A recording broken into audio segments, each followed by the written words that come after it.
Welcome to Clearing the Clutter Inside and Out with Julie Caraccio. Every Tuesday at 1 p.m., Julie interviews experts on all areas of clutter: physical, mental, emotional, and spiritual.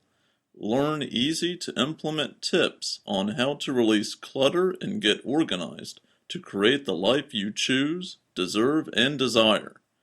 An award-winning professional organizer and coach, Julie also shares suggestions to help you live clutter-free for a more joyful and fulfilling life. Are you looking for information on how to get organized and reduce clutter?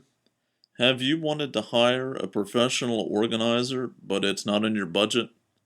Do you just need some quick professional advice on clutter or organization? Our clutter-free living classes and how to organize your life office hours support you in becoming free, moving forward, and achieving success. Learn more at reawakenyourbrilliance.com. Hey everyone, today we are going to be talking about disaster preparedness, emergency preparedness. September is National Preparedness Month. I don't like that word. I stumble over it all the time. And it's so very important. I lived in Los Angeles for 10 years. And when you go out there and live out there, most people become part of the mindset and culture that you are always ready for the big one. Prior to me moving there, they had the earthquake that broke off a chunk of the 10 freeway. And if you've ever been out there, seen pictures, unless you're really on it, an 8-lane freeway had a chunk. And traffic's already horrible in LA, but for another year and a half, it messed it up. So in my car, I always had a bag of stuff ready to roll, medication, some cash. I was prepared because I was going to get out of Dodge if an earthquake ever happened. Now, you don't have to be living in Los Angeles to worry about an emergency. We're here in Raleigh. Today's guest lives here in Raleigh along with me. And in the 80s, they had Hurricane Fran, where you typically think of that as being along the coast. Well, she decided to come inland, and Raleigh saw a lot of damage. So whether it's at, God forbid, a terrorist attack, something like that, you need to be prepared. And I just want to say something. I'm not a doom and gloom person. One day my husband put one of these survivor shows on and how they are prepared for doomsday. And I was like, whoa, don't want to be like that. But what I want to encourage you to do is it's going to give you peace of mind if you're prepared for an emergency. And, when I got married, we got married in my parents' backyard. And my father's like, I've got 2 plans for if it rains. And if there's a sandstorm or a windstorm, we have a backup. And I'm like, hey, it's going to be sunshine. I'm not worried about it.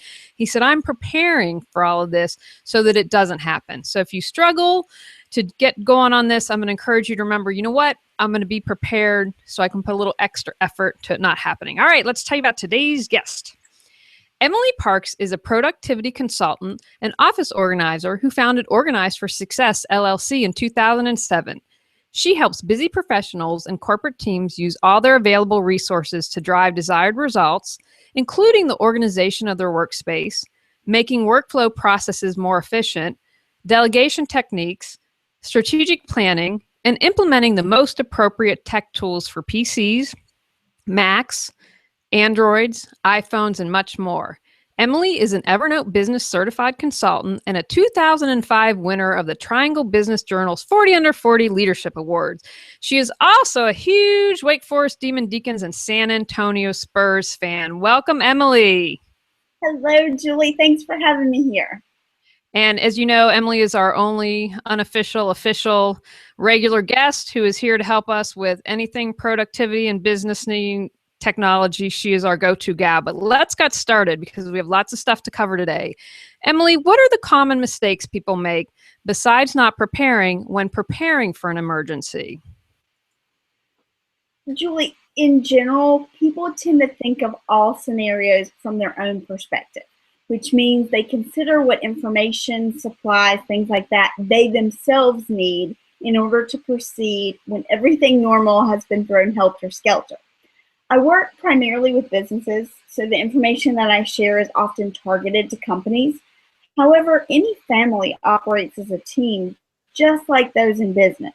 You see, as business owners, we need to take into consideration what needs to happen for our customers, our vendor partners, our employees, as well as our facilities, in addition to whatever we need ourselves. Well, likewise, each family needs to take into consideration what needs to happen for both spouses, their children, pets, and the home itself. It's way too easy to overlook some of the important details. Therefore, always engage your entire team in the planning process. Everyone will have various perspectives and bring new ideas, so less of the important details will get forgotten. Excellent. Now, how do we keep all of our emergency preparedness stuff organized and clutter-free? Because you might have something in the garage, you might have something in the bedroom, and that's not going to do you any good if, boom, there's a disaster. Like so many aspects of our lives, emergency preparedness can be much more organized and clutter-free when we're proactive, rather than just reacting to what emergencies might pop up at any moment. Taking the time to investigate what natural disasters have the potential of occurring in your specific area, whether it be right here in Raleigh, North Carolina, or out in California, or Florida, or anywhere in between, that preparedness allows you to proactively prepare with exactly what's needed for those particular situations, instead of stocking supplies for anything and everything that could happen to anyone. Excellent. Now, what are some of the basics that we should include in a kit? I often recommend that people visit ready.gov because it's a great resource for up-to-date checklists about what you need in tons of various situations. But there are a few items I encourage everyone to keep in their emergency supplies. Some of those include a first aid kit. You never know what might happen, so it's important to be prepared. Disinfected water in airtight containers is important, both from a keeping yourself hydrated standpoint, but also a cleansing standpoint, because you may need it to wash things off, dirt on yourself, dirt in the area, or put out a fire if need be. Snacks are important because you don't know how long you're going to be in transit or unable to get to other food. Flashlights, battery-powered or hand-crank radio, a whistle to signal for help. That can be hugely important to alert people of things coming up or to alert people you're there and to come rescue you. A small sewing kit is a great idea, as well as safety pins. And definitely have basic tools like a wrench or pliers, which can be great for turning off a gas line or things like that.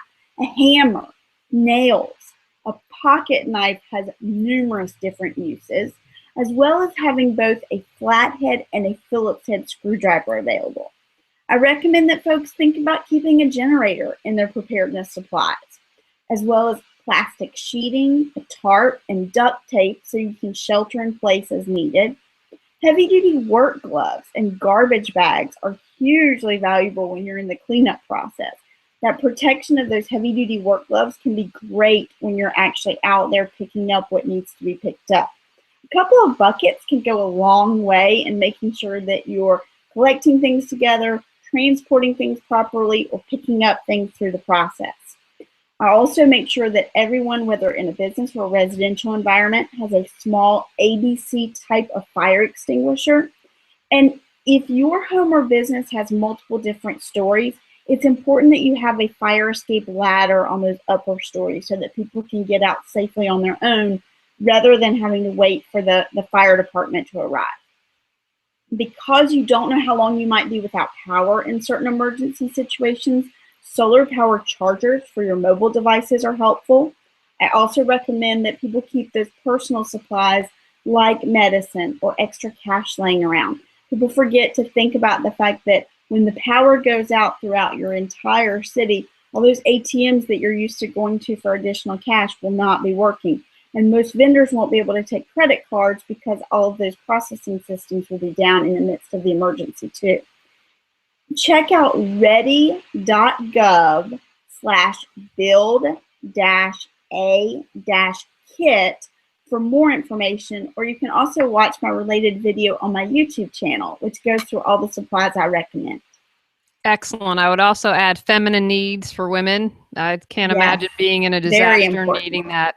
And sadly, my husband has MREs in the garage, which I will have to be close to starvation if a disaster ever happens to break those open. But we do have that. It's good to be prepared. Exactly. That's what this whole podcast is on. Now, what are your suggestions for computers or important papers? Excellent topic to cover, Julie. And I always start the discussion by saying there are certain basic technological tools I recommend for businesses, which also can have an overlap into individuals. But first, make sure that your business uses a hosted Exchange server so that your company email, calendar sharing, and contacts directory will be available, accessible, and working even when your physical office is unavailable.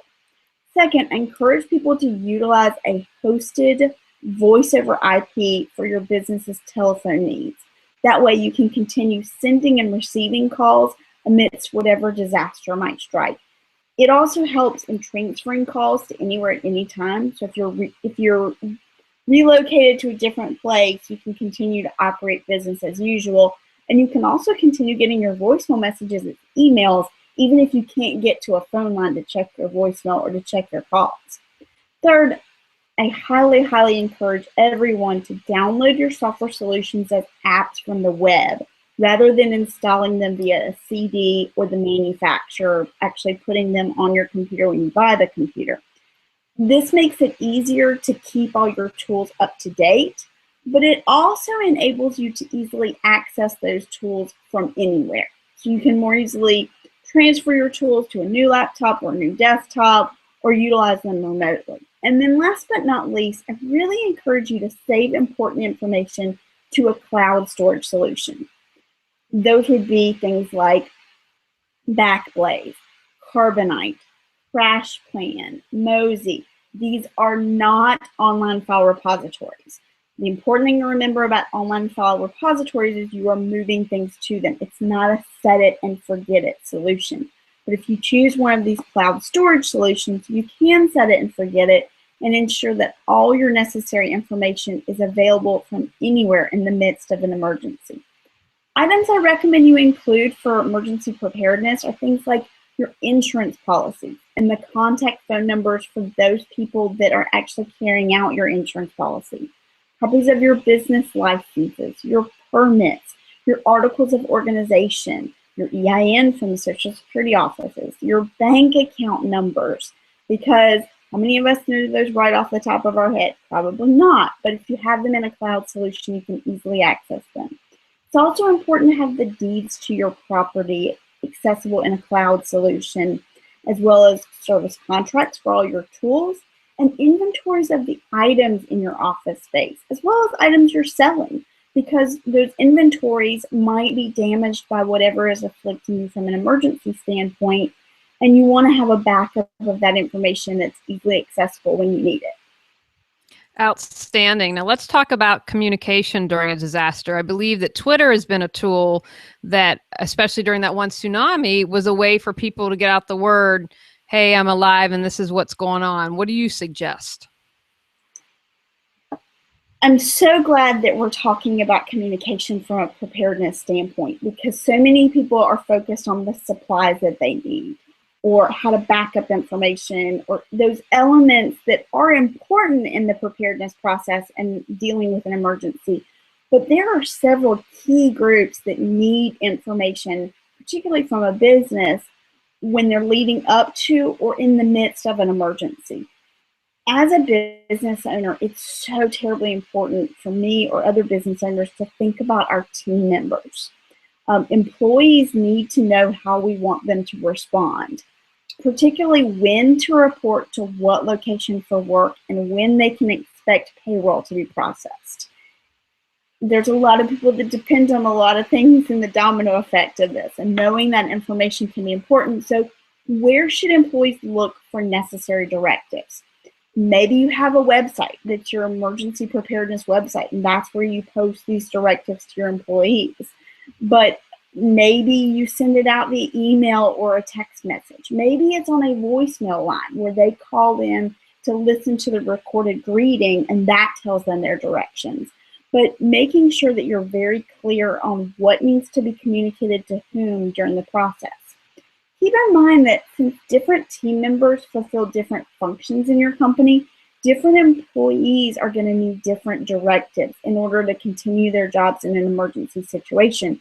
So which team members need what information. You may have to have different sections of a website set up for different teams in your business, or maybe you have different phone numbers and they call in and listen to different recordings, or maybe they press 1 for sales information, sales department's directives, or press 2 for marketing department's directives, or whatever the situation might be. But being aware that your team members need to know what you expect of them is important. And second, every business partners with other businesses to function. So knowing that our partners are waiting to hear what our expectations are is key in the preparedness process also. What questions are going to arise from your vendors about how business is going to continue? If your business has caught on fire and you've had to relocate to somewhere else, how can you communicate that information to those partners? Maybe there was a catastrophe throughout your entire area, and so everybody has everything up in the air, but you have to act as if you are spreading the word to all of your partners on your own, and you can't rely on what other businesses in the area are doing, unless it's for inspiration, which we're always looking for inspiration. Next, there is no business without customers, and your clients will need clarity on certain details. How will you notify them of your operating plans and the ways that they can connect with you or contact you or get information from you in this process? If you have to temporarily relocate, will your contact information remain the same, or will you have a different phone number? How will this impact your hours of operation? Will there be a break in service or a change to how your clients pay you? These are important things, and the more that we can give this information to our customers up front, instead of them having to fill in the gaps and answer their own questions, the less they'll feel uncertainty and the more that we prevent any misunderstandings. And finally, beyond your existing customers, there are always prospects considering your company's products or services. Is a press release or a media alert necessary to make the general public aware of your plans? A winter storm is a great example of where this is important, because if a business is operating on a delay, or if schools are closed for the day, they have to let everyone know about what's going on. And a press release or a media audit makes a lot of sense, but you have to take it on a case-by-case basis. And when you're creating your preparedness plan, think about what types of emergencies might arise, and then create communication strategies for each of those.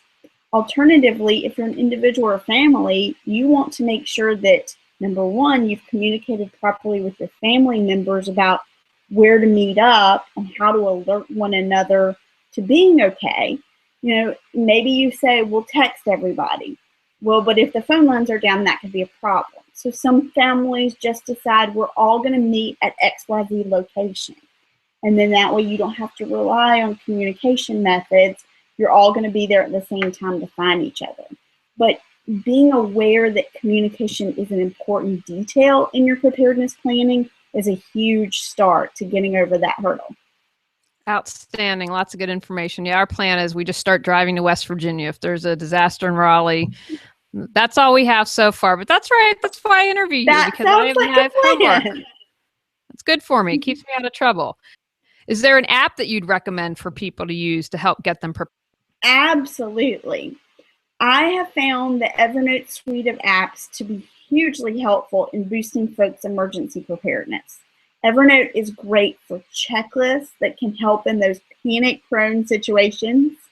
I find that when our brains are in overdrive, like fueled by the excitement of an emergency, that we're not thinking as clearly. So having it all documented in a tool like Evernote that's accessible from anywhere, either offline or online, it can be great for step-by-step instructions to restore your data from that cloud backup service we talked about, or a list of applications that need to be reinstalled, listed in priority order by how often you use them. Maybe a list of passwords for resetting and starting over with a new laptop if your laptop, your smartphone, your tablet are all damaged or stolen. It's hugely important in a fire or a flood or things like that. Further, Evernote is a great place to collect all those things we need to reference in an emergency, like software license information and activation codes. There's things that I'm definitely not referring to my brain for that information in an emergency situation. Plus, Evernote provides an excellent solution for keeping inventories, as well as those associated measurements or dimensions, like for your computers, your printers, your scanners, your desk itself, maybe your file drawers or cameras, whatever devices or objects are in your space. Having that inventory right in your one space for all your information is important. Plus, you can annotate images of your workspace to display those dimensions, maybe put where your outlets are on the drawing, or demonstrate the switches for your water switch or things like that, where they're located. And those details that need to be included in reference, but that we can't always have easily available without a tool like Evernote. Maybe those serial numbers for your appliances. But there are endless ways to use Evernote for your preparedness efforts, whether it's before the emergency, during the emergency, or even after the emergency. Excellent. Now, I know you have taught classes on emergency preparedness. Were you ever in an emergency or crisis or witness one that has made you such a good authority on this and passionate about teaching it? Julie, I am extremely blessed to have not experienced my own crisis, but I have several friends who have lived through fires, floods, hurricanes, and tornadoes. And it's really amazing what a little prep up front can do for limiting the headaches, as well as helping you recover more quickly in the long run. I agree with you 100%. Any final thoughts on preparing for an emergency? Yeah, actually, I have two really important things I wanted to bring up today. First was that I want for everybody to realize that planned maintenance is key. Things change and evolve. Therefore, make sure that you're reviewing your plans and your supplies every 6 months. You want to ensure that all your updates are clearly and completely conveyed to all the concerned parties, whether that be the team members in your company, your vendors, your family members, whoever needs to know. But as it evolves, you want to make sure that everybody is continually educated. You want to train each new hire immediately as that person joins your team. And beyond that, there's just regular maintenance, like conduct fire and emergency drills regularly for each possible scenario. Include in that regular reviews of how to operate your fire extinguisher. You don't want to be learning how to use that fire extinguisher in the midst of the emergency. While you must have these tools in your space, they're really worthless if you don't know how to use them. So also include regular training for everybody included on first aid, CPR, and AED through either your Red Cross or a local medical facility. And make sure you're testing your smoke alarms monthly. Changing the batteries twice a year. I like to do that when we fall back or spring forward with our clocks, because it's just a built-in reminder. But at least twice a year, change the batteries out, because they don't last forever. And actually, the units themselves for your smoke alarms should be replaced every 10 years. So if you've been in your home more than 10 years, or the home existed for more than 10 years, so those smoke alarms were there before you got there, remember to keep them in working condition by replacing them at that point. And then when disaster does strike, document how your plan works so you can repeat or adjust as necessary in the future. Maybe you tested it out, you went through trial runs, everything seemed great, but then when the emergency hit, something didn't work like it was supposed to. And so making sure to document that. Our brains are meant for thinking, for strategic planning, creative things. They're not meant for remembering things. That's why we make these plans and we document them. The other thing I wanted to make sure people were aware of is that since you do want to notify customers, vendor partners, employees, or your family members, you want to make sure that you keep your contact information up to date.